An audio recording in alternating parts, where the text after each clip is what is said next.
Good afternoon, everybody. I want to introduce myself and my guest today. My name is Zach Toback.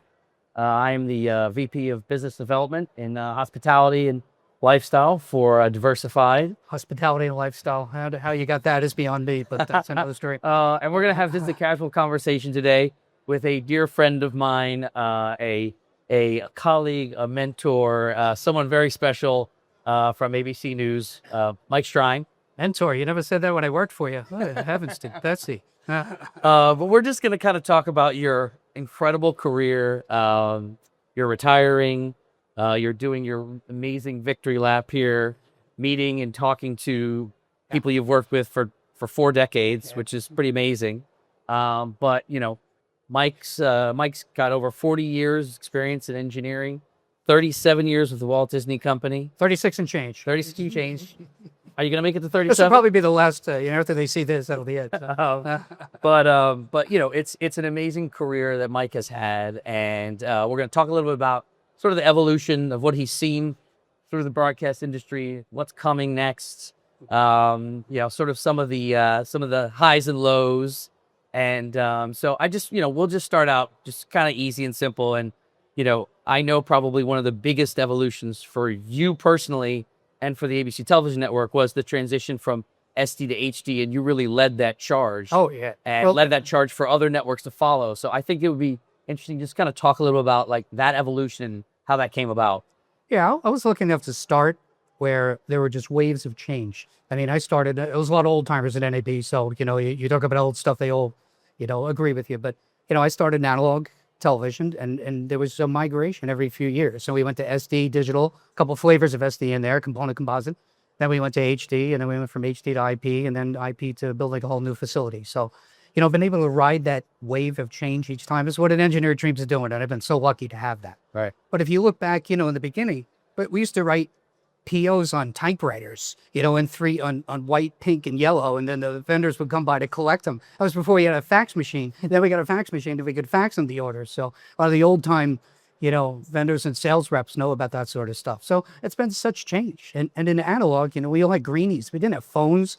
We tweaked things all day long with scopes and whatnot. And then, you know, we migrated to different forms of transmission of television, which has been exciting. It's been phenomenal. And I know that you were part of several firsts Yeah.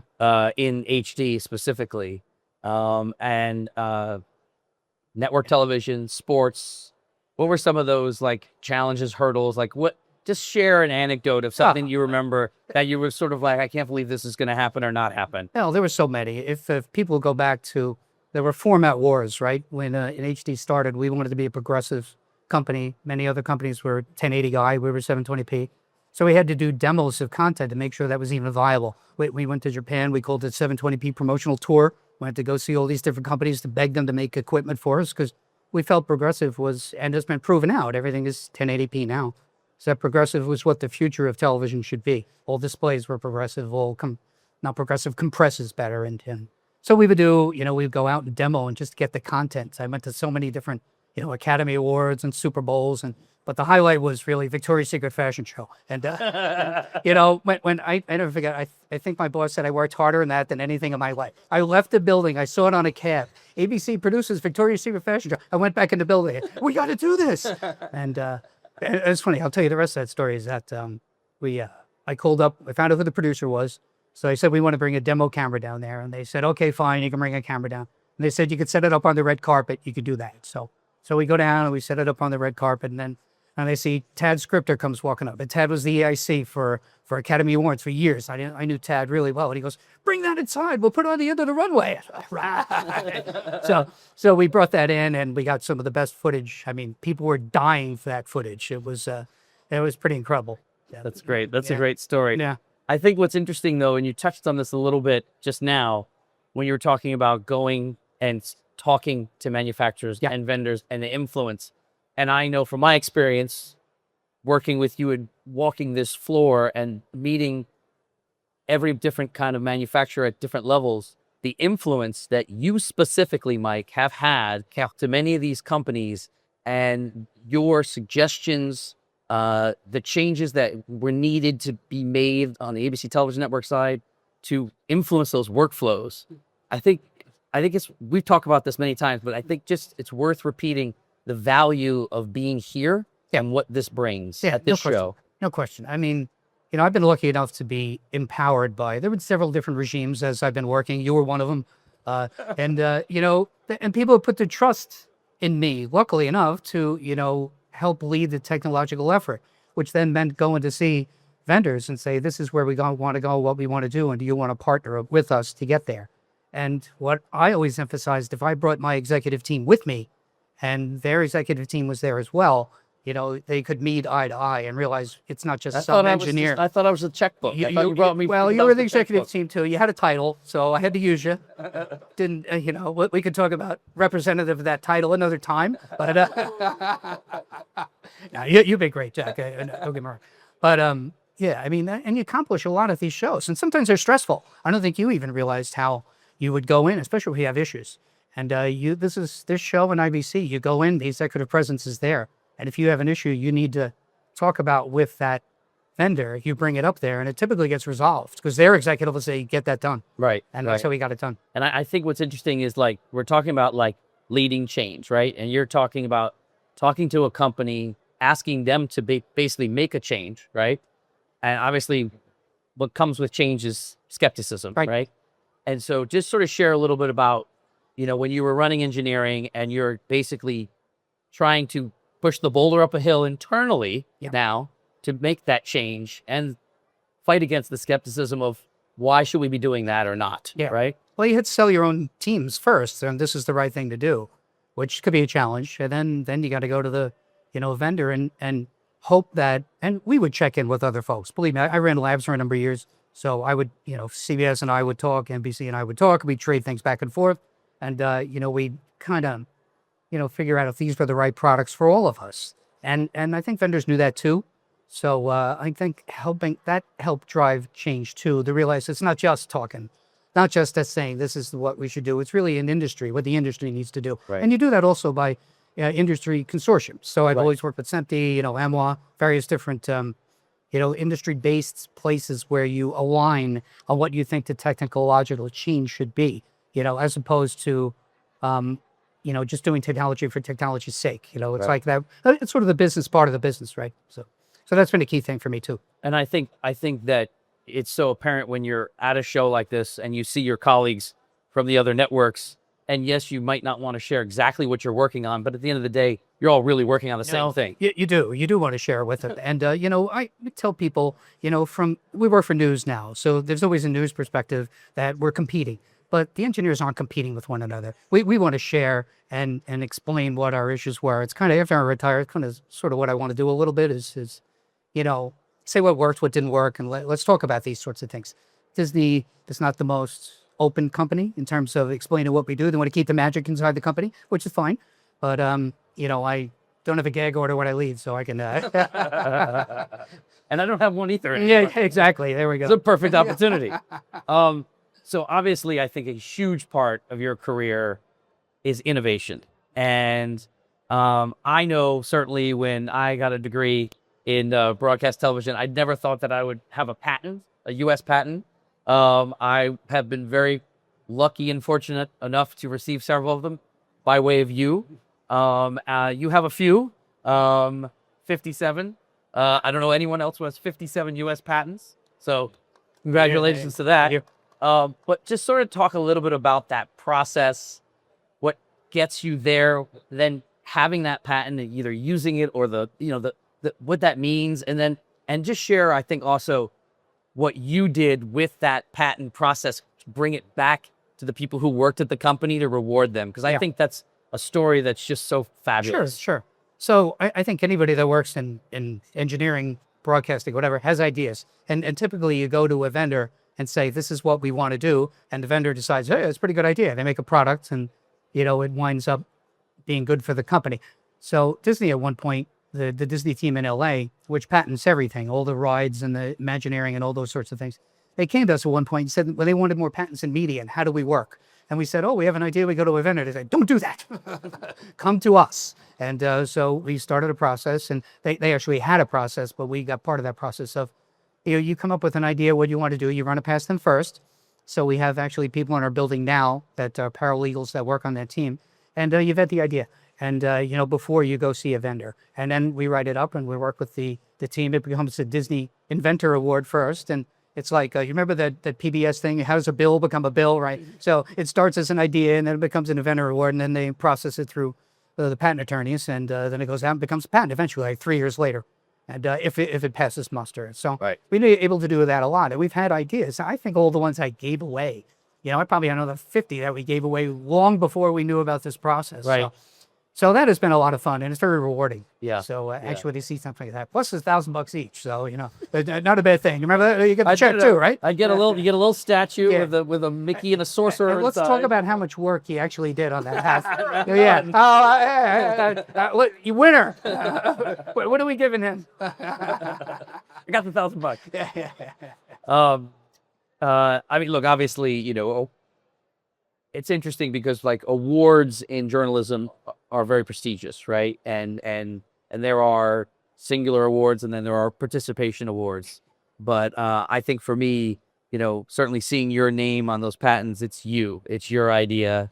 You some of them you did yourself, some of you led with a team, but ultimately, your name is in the record book, right? As the person. And I think it's just such a testament to your career but also just your influence and your thirst for pushing the boundaries, right? And pushing things further. And I think that's pretty cool. I know it's something I always was very envious of, but so sort of just, let's talk a little bit about sort of that transformation, right? Of making these changes. And I think part of the hardest part, and I'm sure you've seen this throughout your career, is transformation happens. It's a human factor, right? Sure, technology can change, but the people have to change with it, right? And I think the biggest things to do that, you need trust and collaboration, right?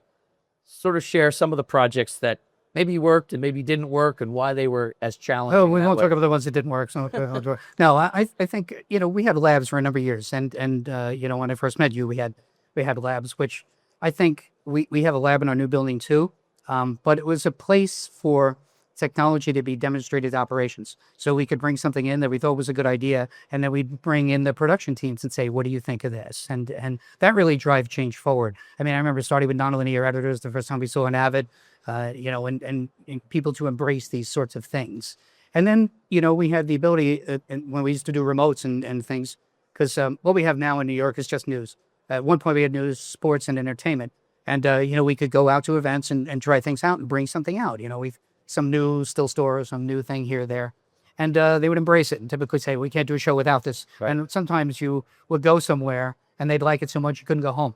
So, you're staying here for the month. So it had to be a little careful about what you brought out, what you showed people. Right. So, but I think those were real wins. Sure. I think. And, But I think your ability with your colleagues, and I think some of the leadership above you, was that you have this uncanny ability to speak both sides, right? So you could walk in the room and actually, in plain English, explain what you were trying to achieve, which is not always normally the case, right? In the engineering department. Oh, it was like that too with HD. And I never forget moving into HD, we were trying to figure out what format.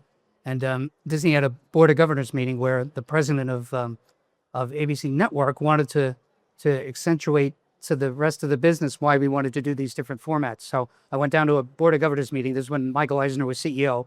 And on the board was Warren Buffett, was Roy Disney, Sidney Poitier, and all these people. And they're sitting like you are right here down in the thing. And I'm sitting here doing a demo in front of them. And, I was kind of, I don't know how many people have spoken in front of Warren Buffett, but I have. And and then right afterwards, I had to go to the bathroom. I go to the bathroom, and the urinal, Warren comes up right next to me. So, and I was like, oh my God. But I said, not only did you have to speak in front of the Board of Governors, I believe you also testified in front of Congress? We had to do it 3 times. I had to do it in front of Congress and explain what we were doing. And Preston Padden at the time, he still comes to these things, he got sworn in, and I just sat behind him and did some of the demos, and they mentioned me on C-SPAN. It's Mike from ABC. So. I would say that's not something most people don't do that. So the opportunity to do in their career, right? Career things. Right. Yeah, exactly. All right. So you mentioned one little thing you were in passing. You said something, the new building. So this new building, I know a little bit about it. You know a little bit about it. I think it was a fairly large project. It took a very, very long time. How my hair is this color and not that color, I'm not quite sure, but we did it. It took years off my life, which is why I'm retiring. I think in Galaxy years, it was like 1,000 years. Galaxy was the name of the project. So obviously the Walt Disney Company decided to shed all of their rooftops in Manhattan and move every asset from marketing to entertainment to ESPN to WABC to Good Morning America, all under one rooftop. I'm sure this was some MBA in Burbank that said, let's consolidate everything into one place. And then we go and do that. And then they say, what's your DR strategy? I got one.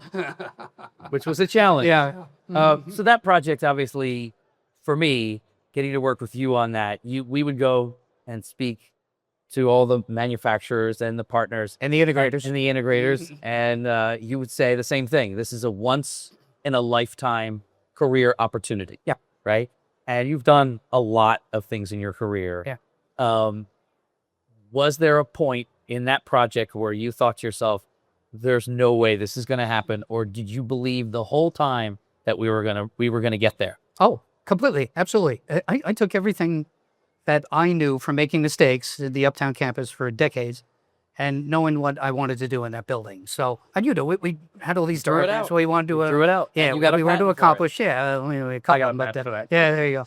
But yeah, and we went to vendors, and one of the key things I think we did, you go to an NAB, the vendor gives you their NAB roadmap, right? What's new, what's here, and then they're going to give you their IBC roadmap. We wanted 5-year roadmap, so we signed NDAs with like 35 companies just to get 5 years where they're going. Are they going to move into software-defined technologies and where they were going to go? And those companies that did that, we partnered with. Right. And the partners we chose were really happy with. And part of what we're doing here this year is thanking those companies for their partnership. Right. And Diversified is probably the biggest partner I think I've ever had. And it was a phenomenon. It was like a marriage. We fought a lot, and we tried not to go to bed angry, but it's what we did. And that it all worked out in the end. But I think and we made every date, every air date. We did. Yeah. That is absolutely true. You made every single air date. Yeah. I think the takeaway for me from that process of getting those NDAs signed, showing the famous Mike white paper, and watching major multi-billion-dollar corporations decide they didn't want to participate. Yeah.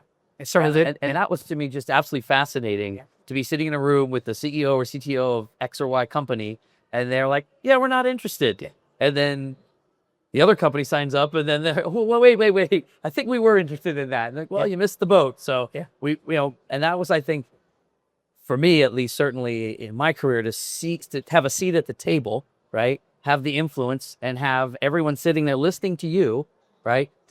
Sort of explain and define what we were trying to do, and watching that political game, right, of shuffle of whether or not it was going to work for those set companies. If you remember, I had that Venn diagram Yes. where we put companies in where software, hardware, where they were all crossed over, and some of them got really offended at where they were. And, it became sort of never released that publicly, but even at the Devoncroft thing, Josh Steinhauer was like, I heard about that Venn diagram and I want to see it. I'll show it to you, but I can't give it to you.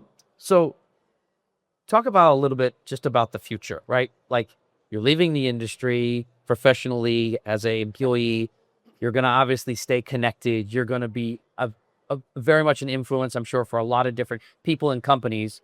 Just sort of talk about the outlook, the future outlook. Like, where is there another change? Is there something else coming in your lifetime or down the road, or where's that biggest influence going to be? There's always change. That's what it's all about, Right. right? There's constant change. So I think everybody at this show hears about DMF and MXL, and I think a lot of that stems from what we talked about at the beginning of the Galaxy project. We talked about, like, we wrote a couple articles at that time. We talked about software-defined, facilities, and that name kind of, morphed into what a dynamic media facility is, which is essentially software, things that will reside in software and become much more agile and flexible. And that's what we wanted to accomplish with Galaxy. Unfortunately, we started, pandemic kicked in. We had to now focus on getting people out of the building. It's not so much the infrastructure out of the building. So some of the things changed in what our direction was, but I think that is still now full force on where it's going. So I think the dynamic media facilities there are some early adopters. CBC is a huge proponent of this, but Others will likely follow. It's not for everybody, just like IP isn't for everyone. I tell people we put in an IP facility because of scale. We have an enormous facility that you could never accomplish with SDI, right? But if you have a smaller production facility, content creation facility, station, whatever you want to call it, SDI works fine. And, the Diversified is probably still building SDI facilities and should. And because it's cheaper, it's easier to maintain, and it's not as complicated, and the staff, can work with it a lot easier. Right. So, but we had scale, we have a giant facility, and we needed to do what we needed to do. So my last question for you, right, is looking back on your career now, what would you tell yourself or ask yourself as a, let's say, early 20s engineer going into this industry? Wow. That's quite a question. So a couple of years ago, I would have said, you got to be able to write code, but the code writers are all gone now. Now you have Claude writes the code for everybody. So, I've talked to more people now. The older people are starting to write code again because they can tell the AI agents to write what they want rather than having to ship it off to India or somewhere else. So I would just say, embrace everything, know all the change, know what you want to do. If you can flowchart things out, which is, the essence of a patent, if you can flowchart it out, build a system and conceptualize where things should go, that's a big part of what you do. Yeah. Whatever that turns into, whatever the format or the underlying architecture to build that, it's still, a production facility is still the same as it was 50 years ago. Right. It's still camera to glass, right? So, but just everything in between changed. So if you can capture all that, then you can have a future in this business. I like that. Good. Well, I thank you. I appreciate Thank the you. time. Been a pleasure. Thank you for Thank you. joining me for this Thank you. conversation. Mike Strein. Thank you, man. Thanks.